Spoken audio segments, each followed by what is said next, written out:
Greetings to everybody, both to the students here in Russia and then to anyone who might be observing on the streaming YouTube lecture series from the School for Advanced Studies here at the University of UTMN.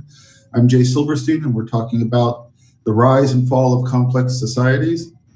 The lecture today will be focusing more on the structure of states and the evolution of states and the manifestation of social power as a cohesive force for maintaining states. And we'll see how far we get into it today.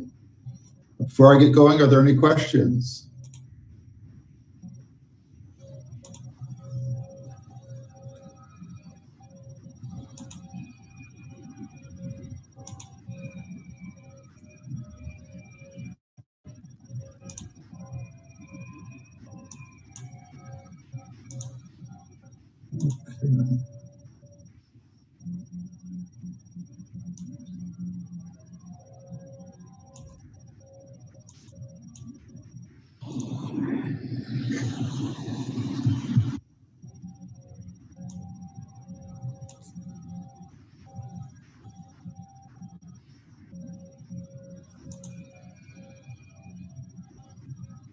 All right, almost set here. Okay.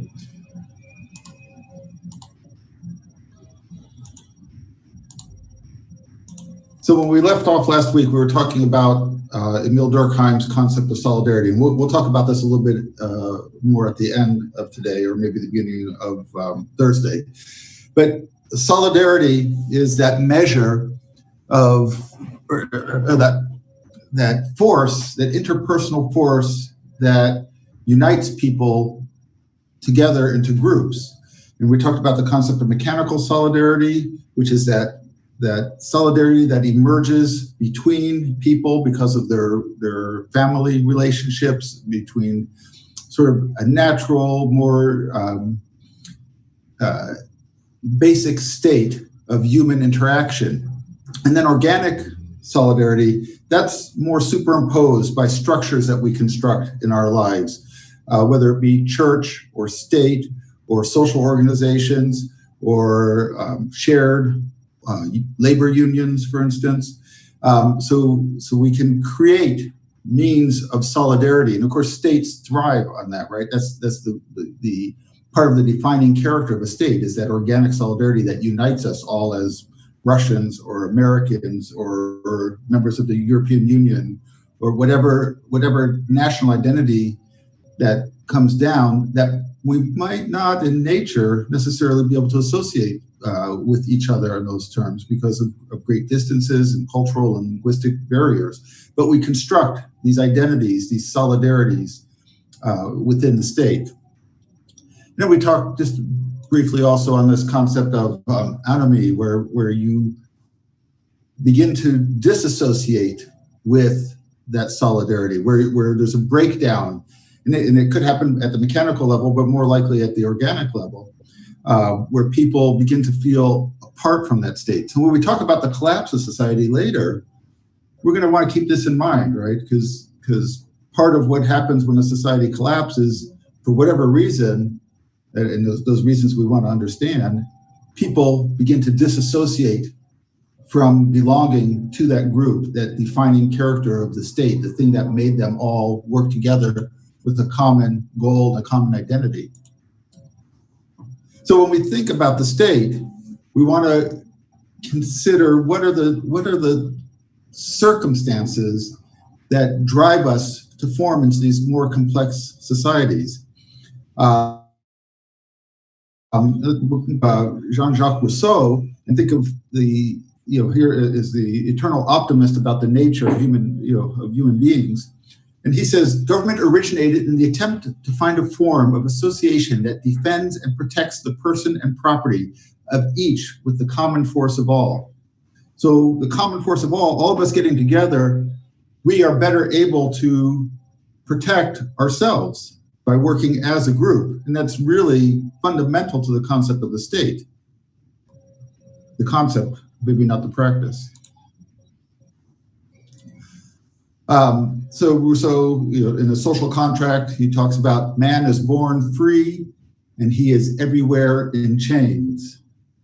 And actually, let's have someone read the second quote here. Andre, would you mind reading that? You mean me? Yeah. The first man who, having fenced in a piece of land, said, "This is mine," and found people naive enough to believe him. That man was the true founder of civil society. From how many crimes, wars, and murders, from how many horrors and misfortunes might not anyone have saved mankind? By pulling up the stakes or filling up the ditch and crying to his fellows, "Beware of listening to this impostor. You are undone if you once forget that the fruits of the earth belong to us all, and the earth itself to nobody." So, Gregory, what does he mean by that? Maybe Rousseau in this quote said that civilization is wait a second. So there is a basis and something that we build on it, and so the civilization is the thing that we build on the on this piece of land by fencing it, right? Yeah. So the beginnings, when we talk about some of the characteristics of civilization, we talk about social differentiation. There's differences in wealth, for instance, and differences in power. So we see that complex societies begin to be layered in different ways. So here Rousseau is saying, from the moment people started claiming a piece of land for themselves, which is kind of the definition of wealth, right? Particularly in an agrarian society, when agriculture is your base, controlling land is wealth. So people began to make themselves materially better off than other people. And he doesn't have a very fond view of that, does he? When the Americans dealt with the Native Americans, oftentimes they would buy land from the Native Americans. And for some of the Native Americans, they would kind of laugh at the British for wanting to purchase this land, because how can a man own a piece of land? Because you're just going to die and be buried in it, perhaps, right? I mean, the land is eternal and we're temporary. And it seemed kind of an absurd concept for one person to think that they could own a piece of land. I think they could not have imagined how things evolved or devolved with the coming of more complex societies and civilization and capitalism. But this concept, and that Rousseau is very much touching on here, is that the land is going to exist with or without us, and that we're going to pass by. And so it's eternal and we're temporary. Yet, while we are temporary, we have managed to start claiming land, fighting over it, differentiating, creating inequality. And so here you see these forces that in some ways are viewed as very negative here, as far as the price that humanity has paid for the privatization of the earth, but also as a driving force to the building of complexity and maybe some of the accomplishments of civilization.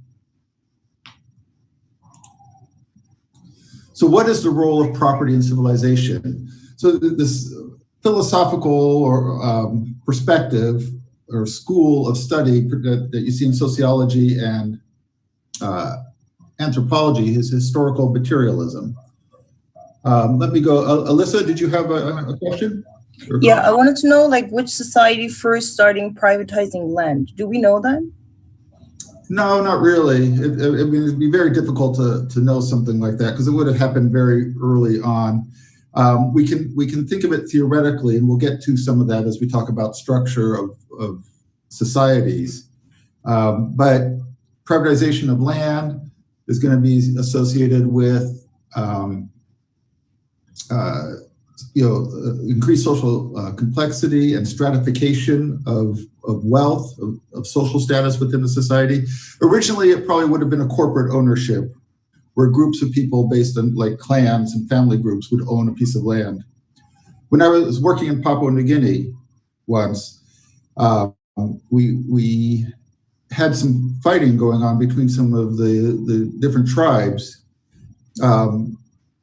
because I was working with the United States government. In the United States government, we would go to a village and we'd say, we'd like in this case, we were searching for crashed airplanes from World War II, that we would like to do an archaeological excavation of an airplane crash on your land. And they would say, okay, in exchange, we want some money, or we want you to hire our people to work for you. And we would do that. For the American government, we'd like to know who the landowner was, and then we could deal with them. Now, for the local people, they'll gladly tell us that they own the land, but also the next village owns that same land because they will have cross-married. They all are hunting on it. So they'll all share some of the characteristics of that land. There's one place in Papua New Guinea where it was a battlefield where Americans had been surrounded by the Japanese for about a month of heavy fighting, and a lot of Americans were still buried there that we were looking for. And these two villages were feuding over who controlled that battlefield now. And so one of the villagers came to me and says, Dr. J, I want to give you this land. And I had to explain, on behalf of the American government, I can't accept this land. But what he was doing in offering me that land was he was establishing his right of ownership against the other village. So if he had the ability to give it to me, then he could claim it.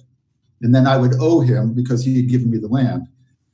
So the concept that we have of land ownership, when you go down to, again, if you go in Papua New Guinea, even though there's a state structure and there's different levels of political organization, the fundamental villagers living up in the highlands or in the rural areas are still operating in a pre-state status. They're still operating in a tribal or a large extended village, big man sort of society, not a ranked society, but one where status is achieved through your personality and your merit, and wealth and status don't really have that much to do with it because in general, things are owned by the village, and there are overlaps between the villages in those lands. So, but of course that's changing now, and they spend more time suing each other in court over who owns what now. So they're involved much more into this larger level of state level organization that has been imposed or superimposed by first Australian colonial rule and now by the country of Papua New Guinea. So does that answer your question a little bit, Alyssa? Yeah, more or less. Thank you. You're welcome. Okay, so the school of thought that we see in anthropology and sociology, historical materialism, focuses on human societies and their development through history, arguing that history is the result of material conditions rather than ideals. So when we think of the evolution of societies, again, it comes down to the differentiation of property ownership and that stratification that occurs within the society because of that. And of course, the main proponent and the one who really brought cultural materialism or historical materialism to the forefront as a political and theoretical philosophy, of course, is Karl Marx and Friedrich Engels. So here, Marx looked at at materialism as the driving force for the evolution of society. And of course, he saw it, like Rousseau, as very problematic. But he saw that there was hope that we could then eventually evolve into a different relationship between property and wealth that wasn't dependent on this social stratification, this hierarchy, and this differentiation of power within the society. Likewise, Lewis Henry Morgan, who we talked about before, with his unilineal model of civilization, going from savagery to barbarism to civilization, that he saw property as a central force within that as well.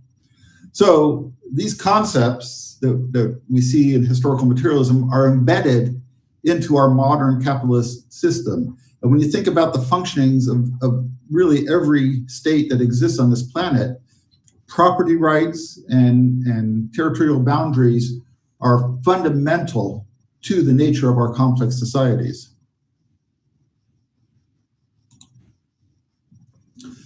So again, looking at Karl Marx, he saw this evolution of civilization moving from primitive communism, where there's no real surplus, people shared, right? So if we talk about the Bushmen of the Kalahari, for instance, living at a very simple level of hunting and gathering, they don't really own a lot of things because they're always on the move, they don't have permanent pieces of land.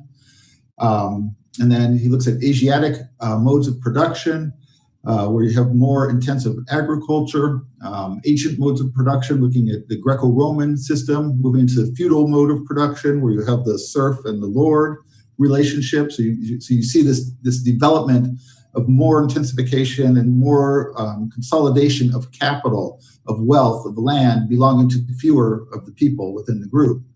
Then early capitalism, late stage capitalism, and what he hoped would happen with human civilization is that it would eventually move to a new form of communism, closer in behavior to what we saw in our more egalitarian origins, where people shared and worked just in common with each other, where one person didn't try to hold more things than another person.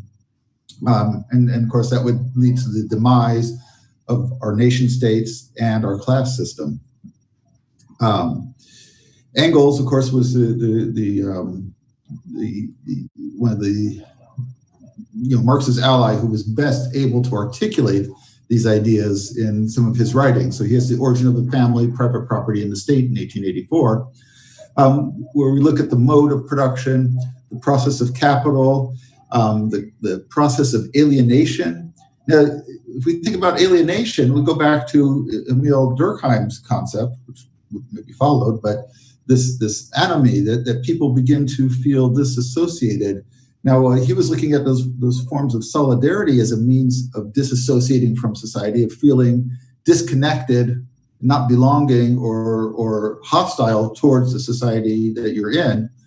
You can imagine, or you have probably felt it in your life, how the lack of wealth or capital, the class system, can promote alienation.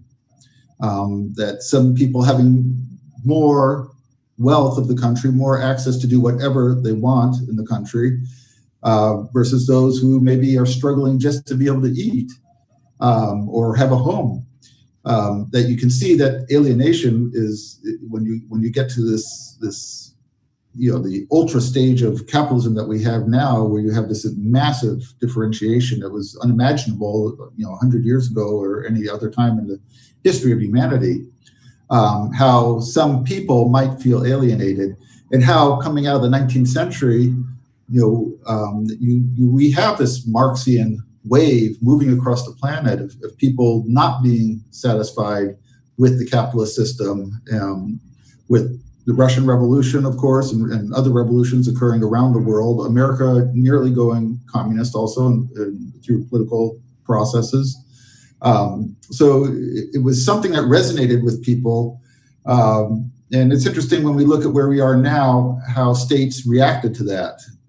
In some ways, there were regulatory institutions that evolved, such as labor unions, that help mitigate some of that alienation. Development of social welfare programs, like originally the Romans had the dole where they would hand out food, that more states now have a process for trying to care for people who are unable to make a subsistence living. So there were things to try and regulate that. How effective they are, effective enough to, at least to this point, to convince us to keep with the capitalist system that we have in place now through much of the world, and even moving places that had had gone for the more utopian model of Marxist communism, like the Soviet Union, to move more towards the capitalist organization of economy and philosophy. So again, Engels presents that evolution of humankind from primitive communism to slavery, feudalism, capitalism, and finally the expectation of industrial communism.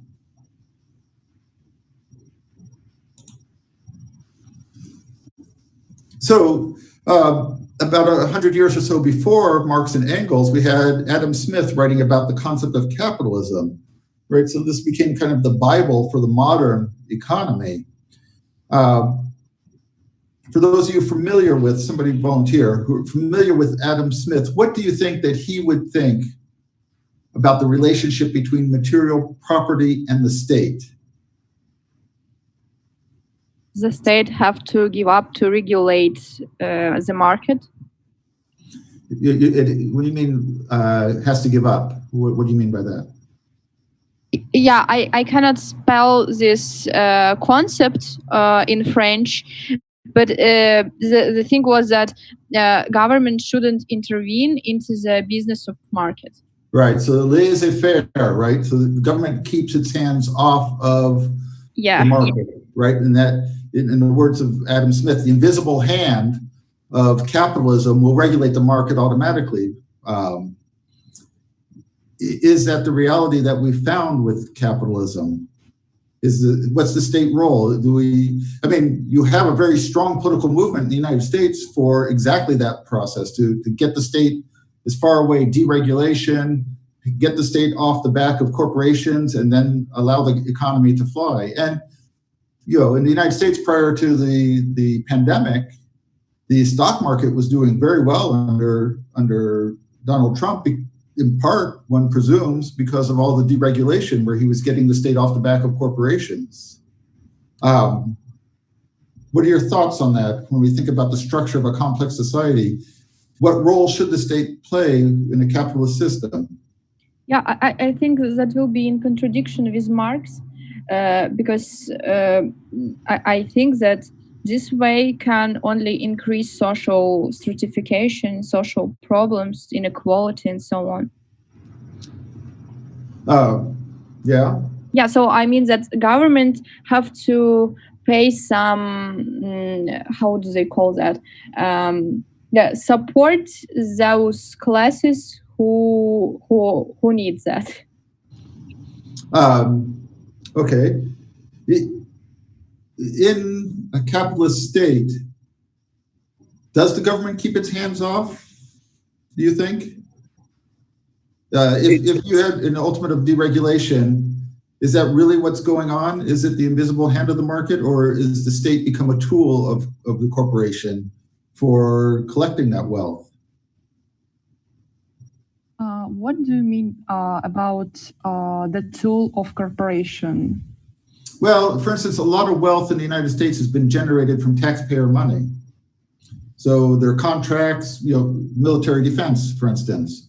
A lot of private industry is taking the money from the people of the state and becoming very wealthy by having contracts where they earn the government money. So is that a free market, or is that the state actually working to bias the system towards the capitalist? Almost the opposite of a free market. Whereas Adam Smith was worried about the state inhibiting the market, but what if the state is favoring certain aspects, certain members of the market by giving them access to much greater collective wealth? So almost the opposite of communism, right? Where you're taking the wealth, you're accumulating it at the level of the state through taxation, and then you're redistributing it just to a few corporations at very high levels, so that the leaders of those corporations become extremely wealthy, and the people of the state are hoping for their Social Security and food stamps and things like that. So it's kind of almost the opposite, I think, of what Adam Smith was talking about, and opposite of what he was afraid of. It's the other side of that coin, where he was worried about the state regulating and interfering with corporations, that maybe it went the other way, where the state interfered favoring corporations. Did I see a hand up, Alyssa? Yeah, but through neoliberalism, there has been a lot of like deregulation when you're concerning banks, or like a lot of privatization, that the state is getting loss of control over healthcare, or like over education, and like a lot is getting privatized, so more is getting incorporated into the market. So like what Ronald Reagan and Margaret Thatcher were doing is like the laissez-faire is also applied and is also working through this laissez-faire concept. Yeah, I think there's a presumption in some ways that in Adam Smith's sort of optimist view of capitalism, of independence of the political system from the corporate system, that the market could work on its own without interference either way from the political system. Yet, for those with money and power, they quickly realize, naturally, that the more influence they could keep in the political system, the more they could leverage the political system to maximize their earnings, their profits. And so it became a feedback loop, a positive feedback loop, where the more they controlled the politicians, the more they were able to make the market favor them and avoid those self-regulatory aspects of the market. We have a saying in America sometimes that banks or major corporations are too big to fail. We won't allow them to fail because it might damage the economy too much. So the economies became so favored by these big corporations that don't really have a lot of competition, that the government then works to enhance and protect them. Yeah, Artem. But at the same time, we still haven't seen any fully libertarian states successfully living through the like anything, probably, because, well, there is not yet any libertarian state, and, well, then there is a state that any kind of market needs to regulate it, or at least to support it in some pieces of the market that need support, like, I don't know, maybe healthcare, or like retirement payments or whatever.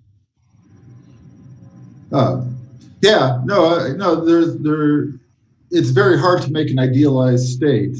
And when the United States was founded and the Constitution was originally put together, there was a recognition of, there's the optimism of Rousseau, but there's also this reality of Hobbes, right? That people are innately corruptible, and given the opportunity, that they will corrupt the system.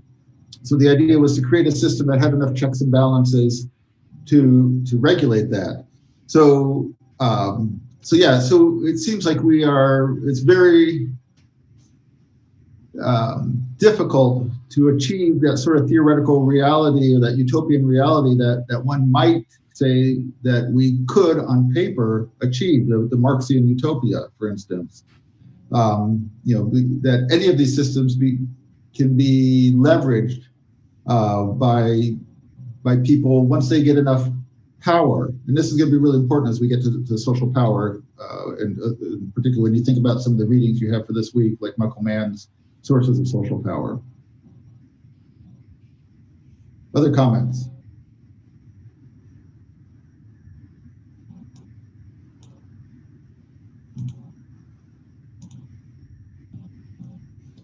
All right, so we begin to think about this property differentiation. There was a seminal work written by Karl Wittfogel called Oriental Despotism in the 1950s. And in that book, he proposed something called the hydraulic or irrigation hypothesis. So we're talking about this transition in the Neolithic period into more complex levels of society with the intensification of agriculture. Wittfogel saw that the process of intensification became a means for political concentration of political power and the differentiation of wealth.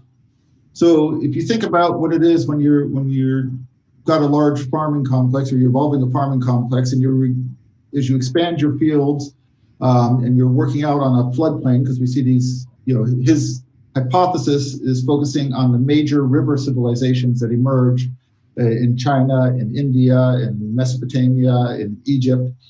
So you've got these floodplains associated with these river basins, but to make them maximize their production, to optimize the use of that land, you need to develop fields for irrigation and water management.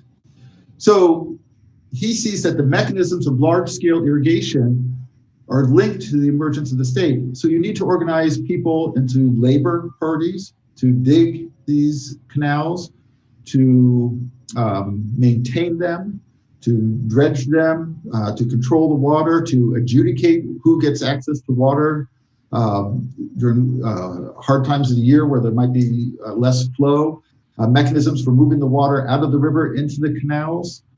In Egypt, for instance, you'll see a lot of people whose rank are the digger of canals or the person in charge of canals, and that's an official royal title that they have. So when we think about the concentration of political authority, Wittfogel sees the essential element being his hydraulic hypothesis, that these canals led to the need for planning, of coordination and scheduling of water flows, of understanding calendars, construction planning and labor control, leadership and administrative purposes, all right? So more and more as people began to regulate things, they had to keep records too. Taxation records, as you got, again, as the leaders began to collect the money to pay for the people, using that surplus that farmers are now producing to pay for the people who are doing the management. You can see imagine easily the sort of metaphysical role that people who understood the seasons might take in as they moved into priesthoods and developed religious cults. So you would get both a secular leadership developing, as well as the beginnings of a formalized religion. So you can see that we start to put together the pieces of a complex society, focusing on this hydraulic hypothesis. And of course, you have social inequality growing out of that. Any criticisms that you can think of against Wittfogel's concept here? Is that the force that allowed humanity to evolve into complex societies, to reorganize ourselves? Could it be done without irrigation?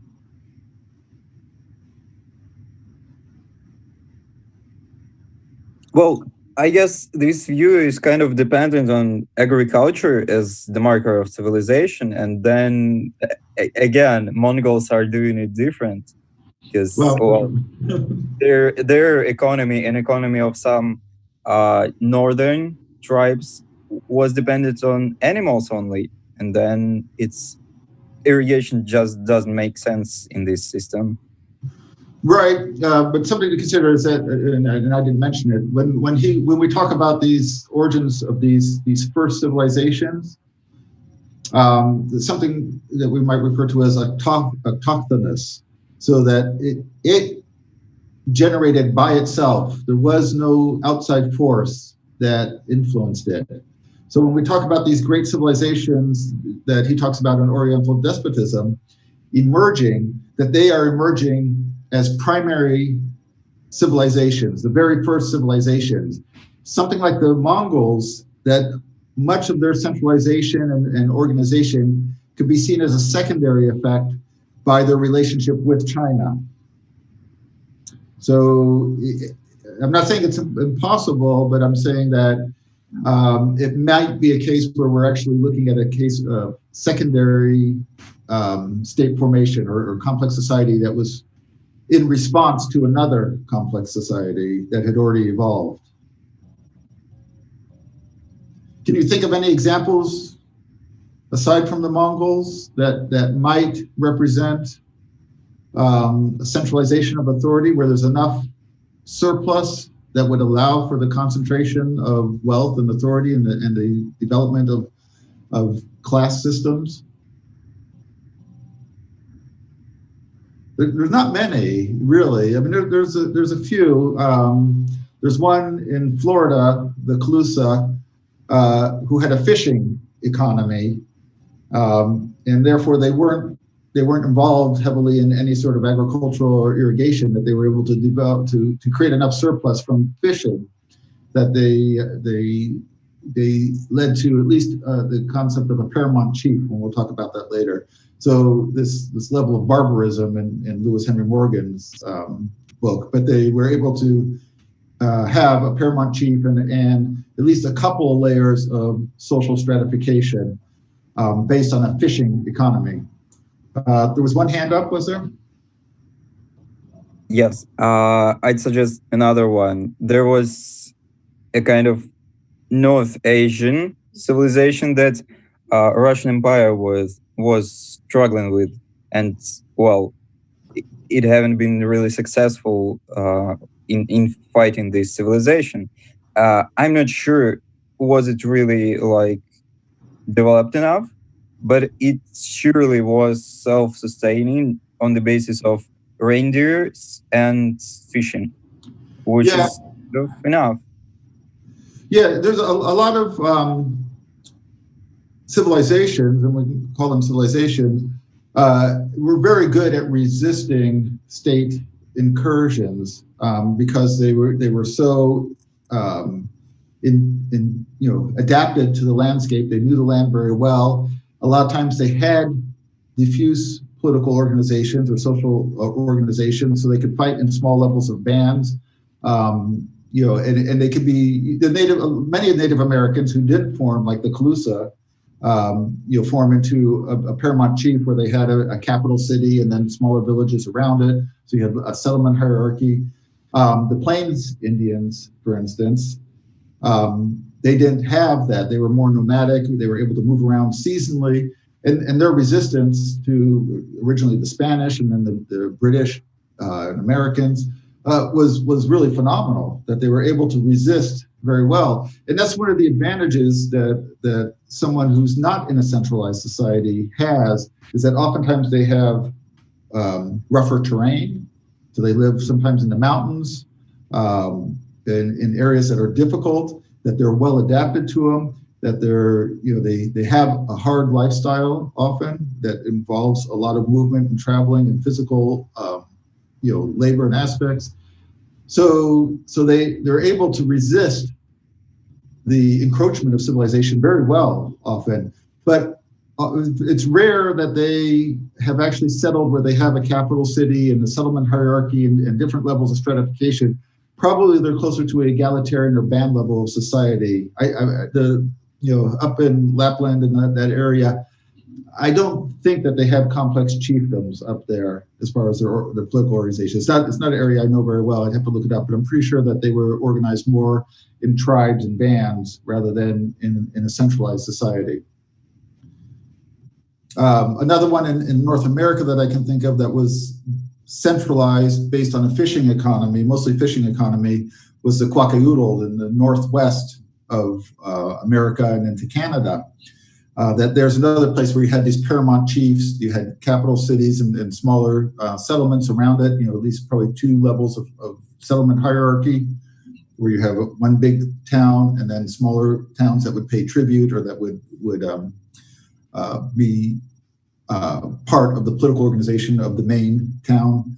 And again, that was one of these economies based on fishing. In the Pacific kingdoms like Hawaii, that they have a lot of fishing, but they also did have a lot of agriculture as well. And they did actually have some early irrigation, but those might be other examples where you can have paramount chiefdoms without having to fall into Wittvogel's hydraulic hypothesis as a prime mover for the centralization of authority.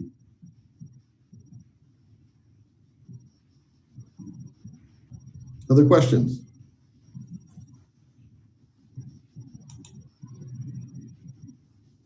So if we do a schematic look at Carl Wittfogel's hypothesis, you can see that over here you have large-scale irrigation, defense of irrigation works. So the military is another thing. We haven't really talked about it yet, and we'll talk about it a little bit as we get to Robert Carneiro.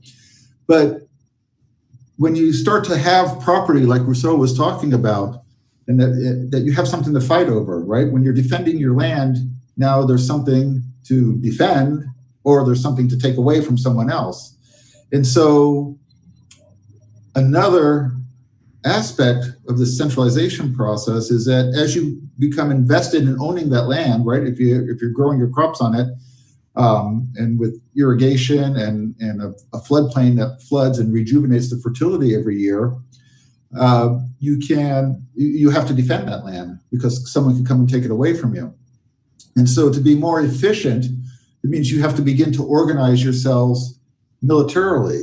And so there's another force that creates a hierarchy where you have a war leader and lieutenants, and then down to the soldiers, maybe a professional class of soldiers if you have enough surplus to support them, or the ability to bring all the farmers together to fight in the defense of their land, or to take over someone else's land.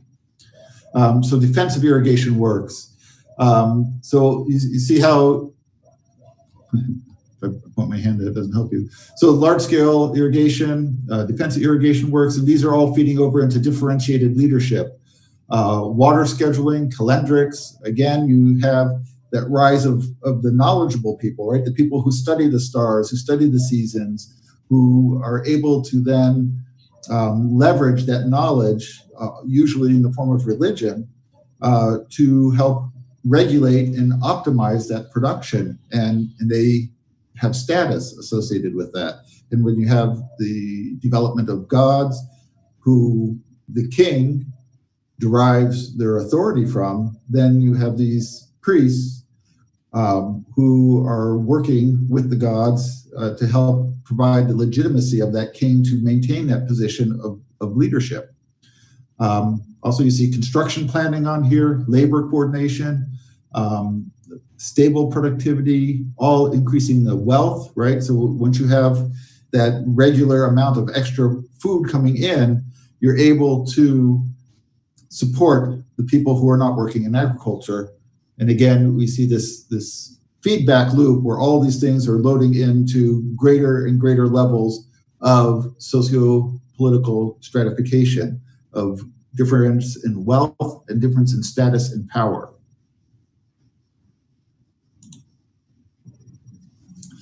So warfare.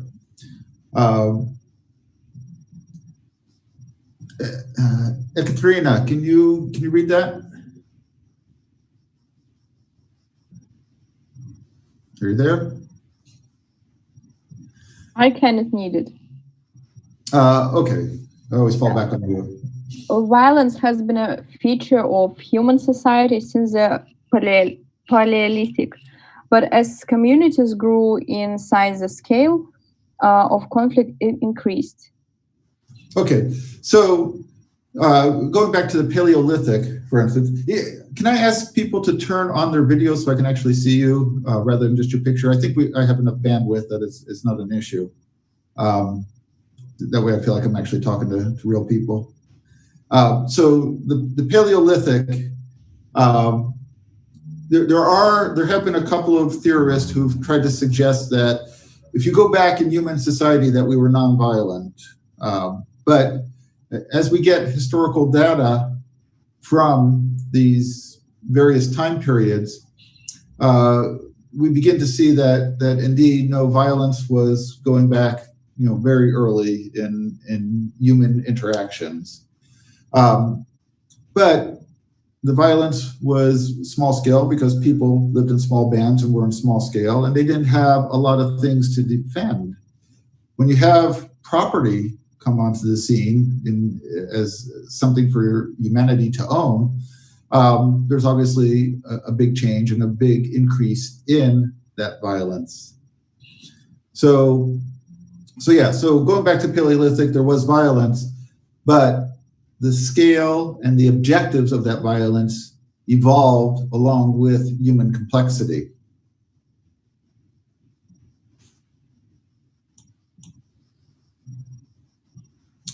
So when we think about the state,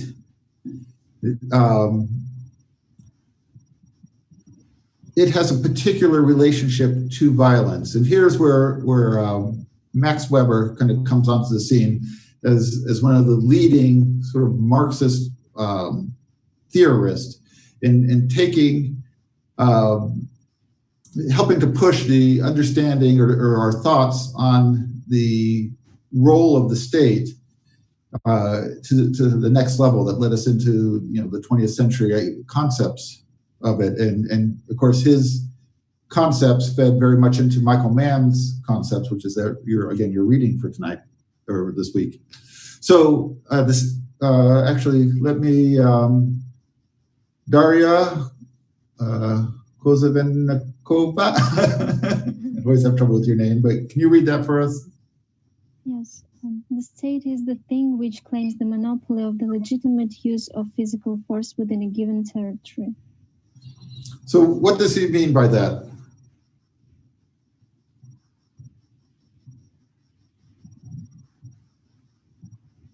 Like that the only owner of the only things that has a right to be violent is a state right now, and it defends the territory. Okay, so the state has that monopoly of violence and to defend the territory. But what else does that monopoly of violence do?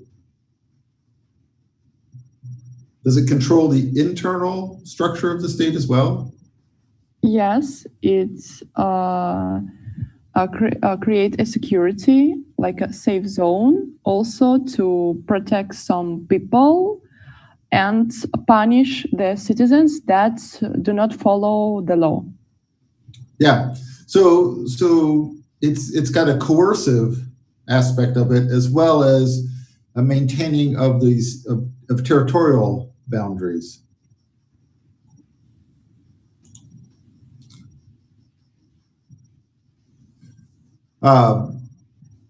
So as we think about these territorial boundaries and states are forming, you have to imagine humanity on a landscape. So we talk about Egypt and the Nile River, for instance. Where does most of the population of Egypt live? I mean, it lives along the Nile River, right? There's deserts on both sides, a sea to the north, and more deserts and another nation to the south. So it's bounded by geography, by survivability, by water, and by other nations. Those boundaries then create a contained environment for our evolution. So if there's a few people living on the landscape, we can spread out as much as we want all over that landscape, and we could all have plenty of food to get from it, right? We could be eating dates and lots of agricultural land and fish from the Nile. As our population increases, are we going to start running into conflicts with each other? Are we going to start competing with each other? So either we go into anarchy and constant fighting, or eventually somebody gets the idea, I'll group together, we'll organize ourselves, we'll be able to defeat everybody, we'll subject them within our social and political unit, we'll regulate how the land is used, and we can create then, or will create, a larger, cohesive political unit. All right, following, in the case of Egypt, along the Nile River, from the Mediterranean Sea down to the cataracts of Aswan in the far south. So that process, you can imagine as we come out of enter into the Neolithic period, that you have all these bands interacting with each other, maybe fighting with each other, maybe just deciding to cooperate for whatever reason, that they're forming together into larger and larger groups to share in the land and into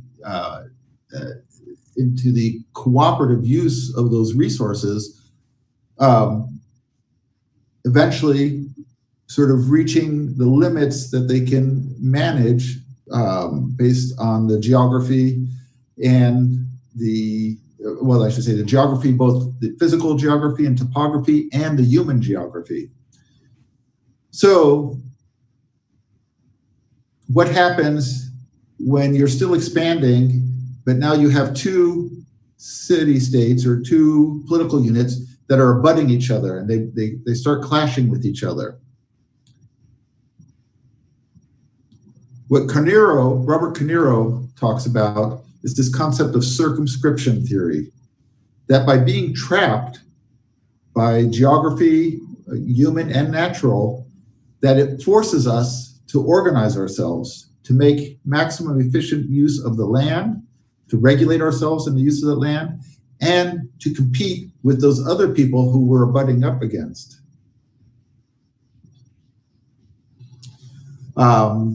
So higher population density is the big factor. Like I said, if you could just disperse all over the land and everybody live off the land, no harm, no foul, there's no reason to fight with each other.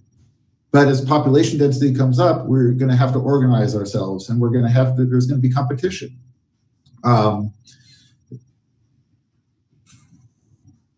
So if a situation becomes bad and hostile,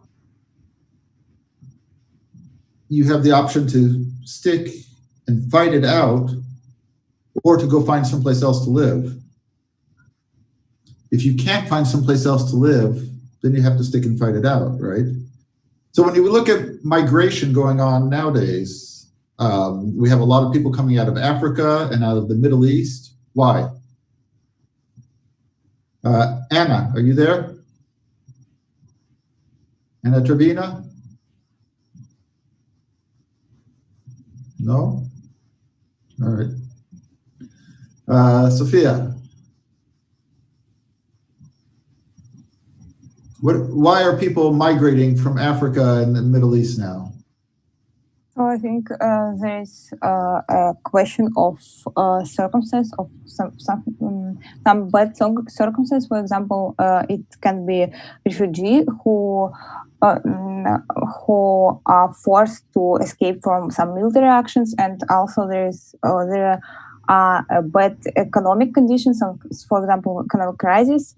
And so I think we can consider it in the frame of circumscription theory as some limitations and restrictions that force us to somehow overcome it and to develop. I don't know. Yeah. So people are coming out because of warfare and humanitarian crisis, because of lack of economic opportunity, and they're trying to find a way to survive in a society that in many cases is dissolving, right? That the institutions of that society no longer work for them. They're alienated economically, physically, their families are being murdered or killed in warfare, subject to disease perhaps. And so they're, in some cases they fight, and eventually they may have to just flee, maybe their only option. Yet they're fleeing in a world that's already circumscribed by nation-state boundaries. So they're trying to find some sort of way to move in a transnational flight from their home to other nation states. In a system that's kind of designed to stop that from happening, right? We build these nation states, and the borders aren't supposed to be very permeable. There's supposed to be a process if you want to enter into the other state or to leave the state. So they try to circumscribe us and lock us in these, yet we have people whose role in their society is so horrific that they're forced, that they make that choice for survival, probably in most cases, to try to somehow work the system to cross these transnational boundaries and flee. So again, this is a concept that's going to come back to us very strongly when we think about the collapse of societies. But if you imagine the origins of society in those same sort of circumstances, if you're finding the situation hostile and difficult, you can imagine that organizing yourself with others to be able to give you a better chance, a fighting chance, a way of solidifying your position within that society was very advantageous. If you felt threatened in say, imagine your society falling apart here, your first response might be to try to turn to your family and friends to try and organize yourselves in a way that might increase your chance of survival. So if you imagine what Carneiro is talking about when he talks about his circumscription theory, is that what people are doing is they're trapped, their population is going up, they can fight among themselves or fight among other people, or they can organize themselves and increase their chance of success by being organized.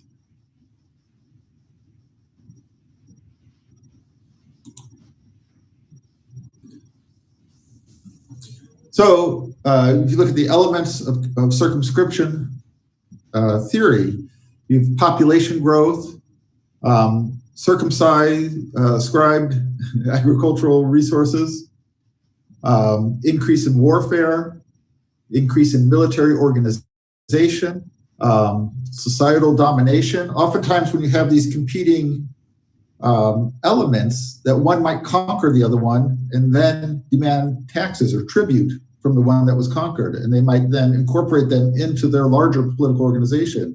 And so you start to build a hierarchy of, we're the boss town, we've conquered, or maybe we have these other towns that are where our family live and other people who are related to us, they're smaller.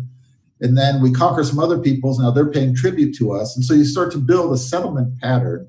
You have different levels of political units within your territory, within your incipient state, right? The beginnings of a state that are integrated militarily, politically, and economically.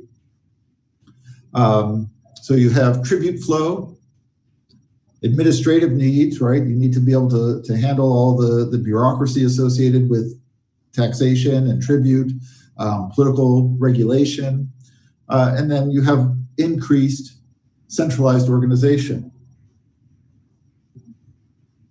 Thoughts on circumscription as a prime mover for development of social complexity, socio-political complexity? Does that make more sense than Wittfogel's irrigation hypothesis, do you think? Well, it's stating kind of outer borders as the origin of states, which is kind of too simple, I'd say, as a reason, while the irrigation theory is kind of stating some kind of internal reasons, which sounds a bit more reasonable, let's say. Yeah, I see your point there.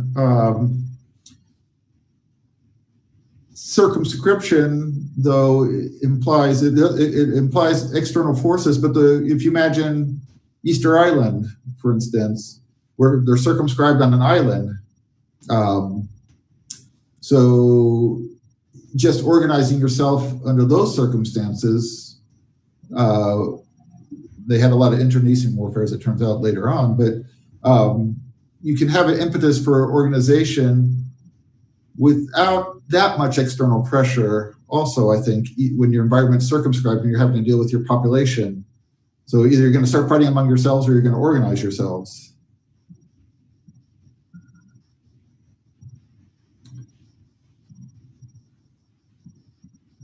Does it have to be either or? We like to look at prime movers, and I think Michael Mann talks about this in the first chapter of his book. We like as theorists, as scientists, social scientists, we like to be able to find a single theory to answer questions about things. Physicists like to find a unifying theorem of quantum physics, right? String theory or some such.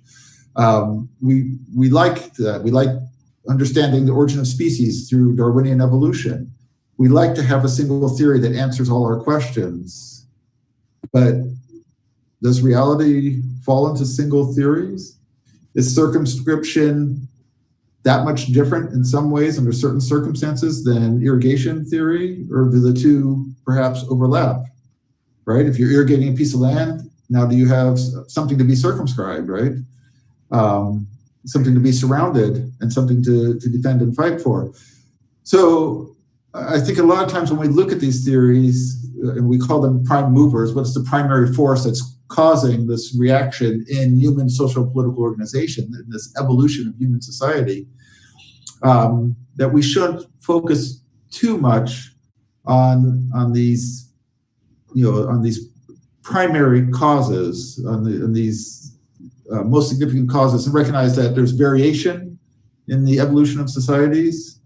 In human behavior in particular is prone to, sticking, thumbing its nose at sociologists and anthropologists who like to come up with single theories that we can say, like the Mongols always have an exception, right? There's always an exception when you look at human behavior because humans behave not according to strict laws of physics. We introduce free will and intellectualism and accumulated knowledge and different ways of understanding the world that then affect how we behave in the world. So we have history. So these theories are important for understanding the types of forces that affect the evolution of human complexity, but we want to be careful about presuming too much and trying to come up with a theory the way Lewis Henry Morgan did, right, with his barbarism and savagery and civilization, and then trying to figure out how to squeeze every civilization within that theory. We need to look at all those parameters of that civilization and understand things that were in play, the forces that affected them, but that may not have been, so overwhelmingly controlling that they were the sole determinant of the evolution of complexity.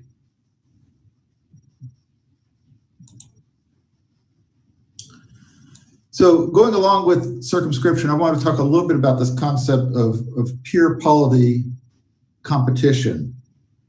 So when humanity organizes itself in pre-industrial societies, as we begin to form together, what are some of the factors that might determine the shape and size and dimensions, theoretical and physical, of our political unit? Maybe geography itself, like natural limits. For instance, if you have river or volcano and so on. Yeah, no, absolutely. So geography plays a big role in it. What else? Maybe overlaps with the territory of some other state or state-like organization. Okay, so that's that concept of circumscription in some ways, right? So now you're having to deal politically, militarily, or cooperatively with somebody else. So that's putting a boundary limit on you, where your boundary is intermeshed with someone else's boundary. Maybe also it depends on, in terms of practical use, because it is very difficult to spread your power through the big territory, and you have to be focused. Yeah, no, absolutely, and that's a huge thing. And when you look at pure polity, so pure polity means that you have a polity, a political organization, that's competing with a bunch of very similarly shaped political organizations. So when you look at the dimensions, oftentimes in these pre-industrial pure polities, these little competition city-states often, that they tend to be about a day's walk from the capital to the boundary in any direction. So why do you think that is?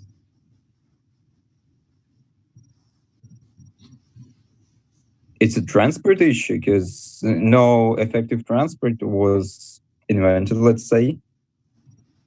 Yeah, it's just a matter of practicality. Is that, you have to be able to, for one thing is the people in the hinterlands are probably bringing taxes to the capital, so they have to bring their food in. So it has to be worthwhile. There's the communications, right? If there's someone who's infringing on your frontier, if you're a week away, that any conflict might be long over before the capital heard about it and could send a military force to respond to it. So when you look at the development from these early state modules to these more complex, large kingdoms or states or empires, you often see that one of the important aspects is the infrastructure that goes into connecting all the different elements of it. Why did Rome be so successful where it was situated? What made Rome so successful in building this huge empire? About its location and communications. Maybe it was hard to invade it? No, not so much. A number of people successfully invaded it. Starting with the Carthaginians and then the Visigoths and others. So, yeah, Artyom. Well, sea is just a good way to transport things and to communicate. Yeah, so here's Rome, right in the middle of the Mediterranean Sea, right? So when they had grain shortages and they needed to bring food into Rome, where do you think that food was coming from? What was the most productive river system in the Mediterranean area? Nile? The Nile. Egypt was exporting huge amounts of grain to Rome. When Augustus conquered Egypt, and with the demise of Cleopatra VII and Mark Antony, and Octavian becomes Augustus, solidifies his role as the first emperor of the Roman Empire, Egypt has a special place as a territory in the Roman Empire. It belongs to the emperor himself. And the grain from Egypt sustained Rome and many other cities. So Egypt was this massive breadbasket that had been industrializing its production of grain, particularly after the Greek occupation of it, after Alexander the Great conquered it. So you see this massive investment in hydraulic works. They divert rivers, they build huge canals, they open up transportation networks. So you can move everything from Upper Egypt in the south all the way down to the Mediterranean Sea, where Alexandria was the major port. And then from Alexandria, things could go out anywhere in the Mediterranean. And within a few days, you could have shiploads of grain arriving at any port in the Mediterranean or Eastern Mediterranean. So Rome's network of communication, primarily around the Mediterranean, was the sea. And that was the most efficient form of transport, where you move huge amounts of product with very limited cost. So then on top of that, as Rome expanded into Gaul and then up into Britain, Rome mastered a network of roads as well. So the Roman roads became famous, right? Same thing that the Persians had done before. So now you're connecting your land places with a very well-developed systems of roads and infrastructure that allows that communication. So if we go back to our early state model, if you look at the model on the left here, so you'll see in the center will be your paramount city, right? The town that's where the seat of power. And then it would have a series of towns around it, the satellite towns, that would then feed tribute to it.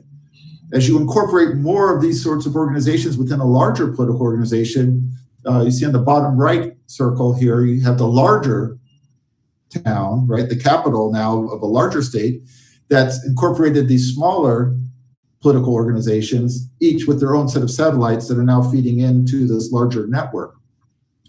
So in a pure polity model, we see that you have the landscape divided up largely into these more or less equal political units. So if you look at early Italy, with the rise of Rome, you can see that it's divided up and into a series of smaller city-states. Or if you think of Greece, right, with the city-states, or the Maya kingdoms in the Yucatan, that it's a common model that we see in the evolution of complex areas, is that they grow into these kingdoms, that they compete with each other. If one is able to be victorious and incorporate all the others, then you'll see it grow into an empire.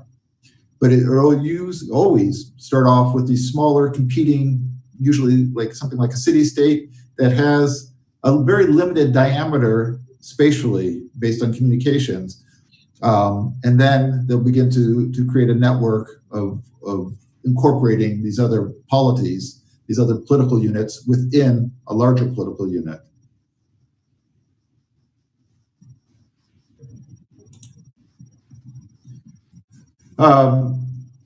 There are other theories that look at the development of complex states. One focuses on trade. So you can see, you have to sort of imagine a situation where you are the leader of one of these early state modules, for instance, and now you have relationships with people who have access to different sorts of goods that you don't have in your area. So you begin to build a relationship with those people, and then you have the ability to get hold of goods that other people in your polity don't have. So now you have items of status, sometimes what you might call sumptuary goods, things that wealthy people have to kind of show their authority and power, and the ability to distribute and give those things to the people below you. So it gives you a ability to have increasing status and power based on your access to different types of resources.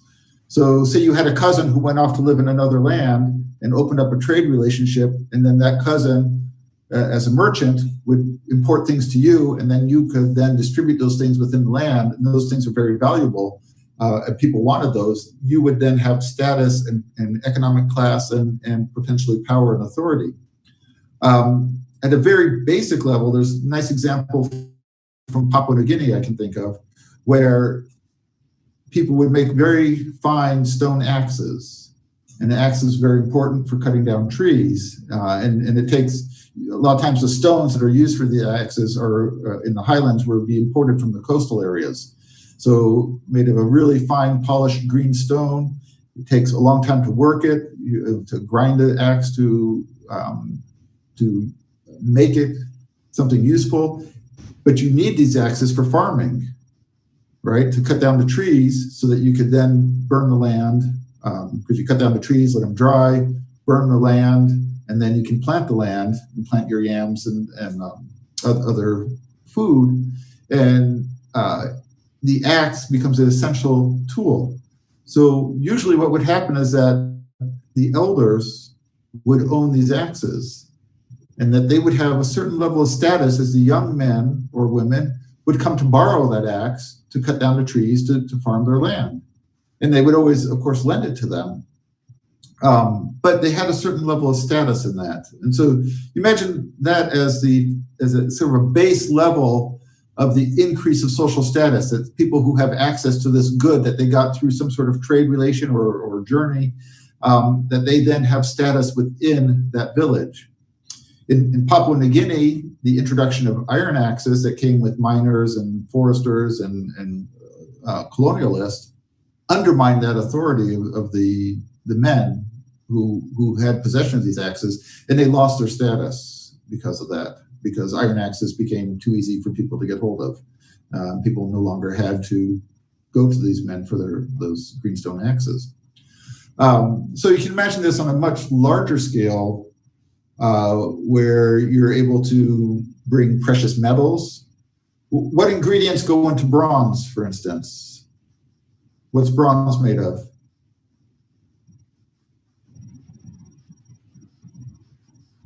Copper and lead, I think. Copper and tin. So it's rare that you find those two things together. So copper in the Near East, for instance, would come from Cyprus, perhaps, whereas tin might come from Anatolia. Before you were using bronze, obsidian was coming from Anatolia and exported all the way down to Egypt. So up in Turkey, and obsidian would be carried down into Egypt, where they could be used for tools before before the metals came into play. With bronze, now you needed to be able to accumulate copper and tin, or you could also use arsenic with copper and create bronze. And so now you have these networks of relationships that are going, and the people who had control of these things had a certain amount of status, authority, and wealth. You're seeing with trade networks this evolution of wealth as a characteristic of a complex society.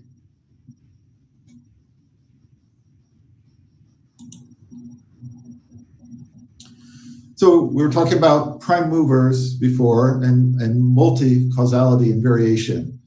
So as I was saying, no silver bullets, right? It's going to be very hard to find the one answer to why people evolved into complex societies, that it's multivariate.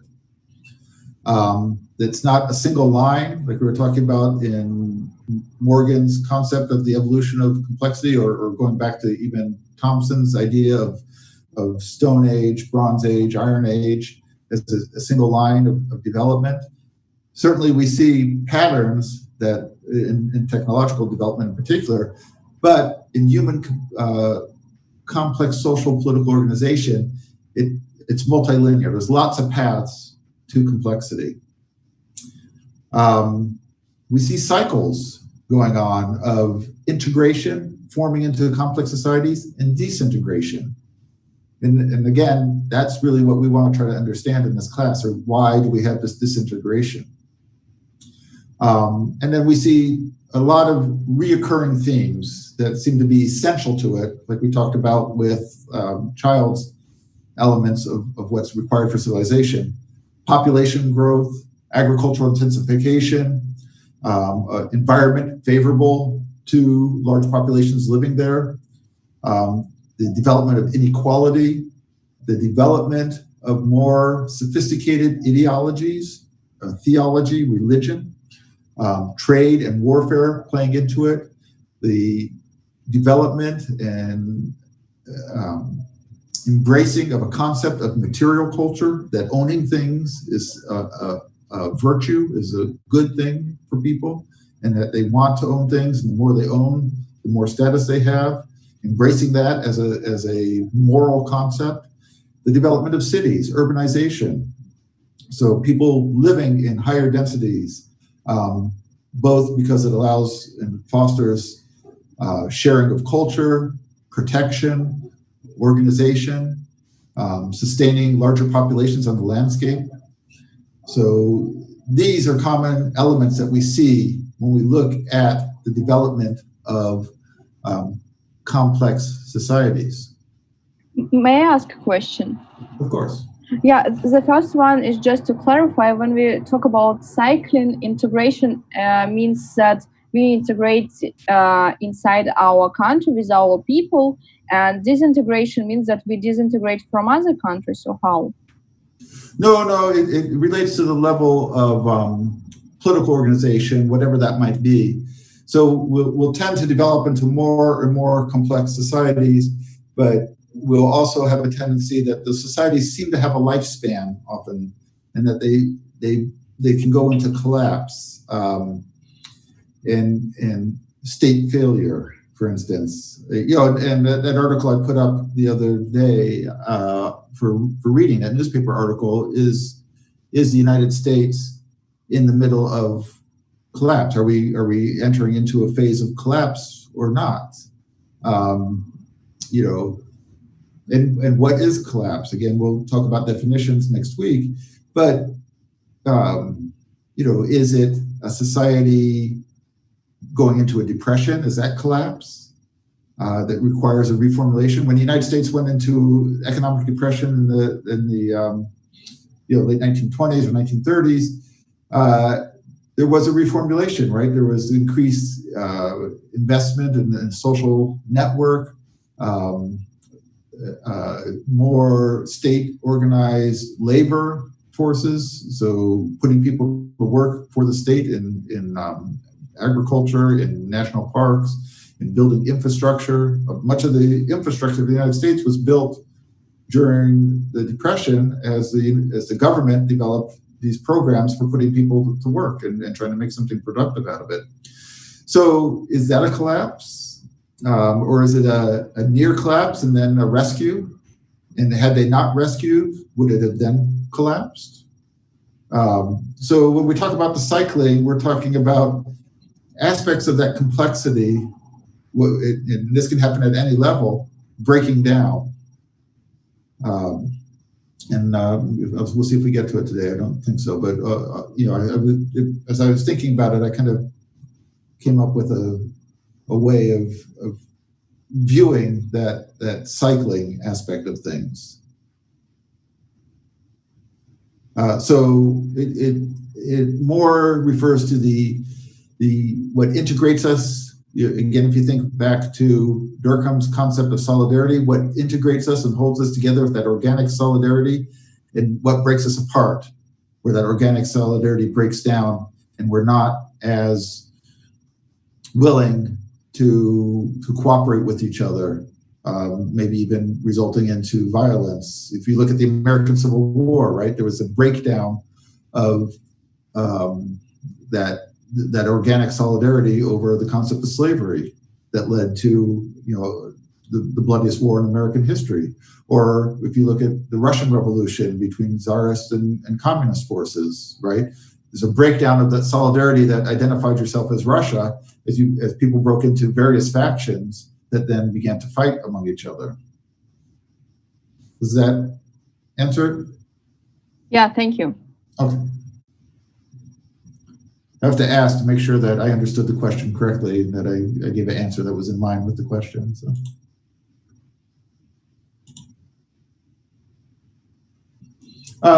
The one thing I just wanted to touch on when we're thinking about this socialization and these concepts of solidarity are the development of culture heroes, that we develop these symbols that become focal points for our solidarity. In America, we look at George Washington as a founding father for the country.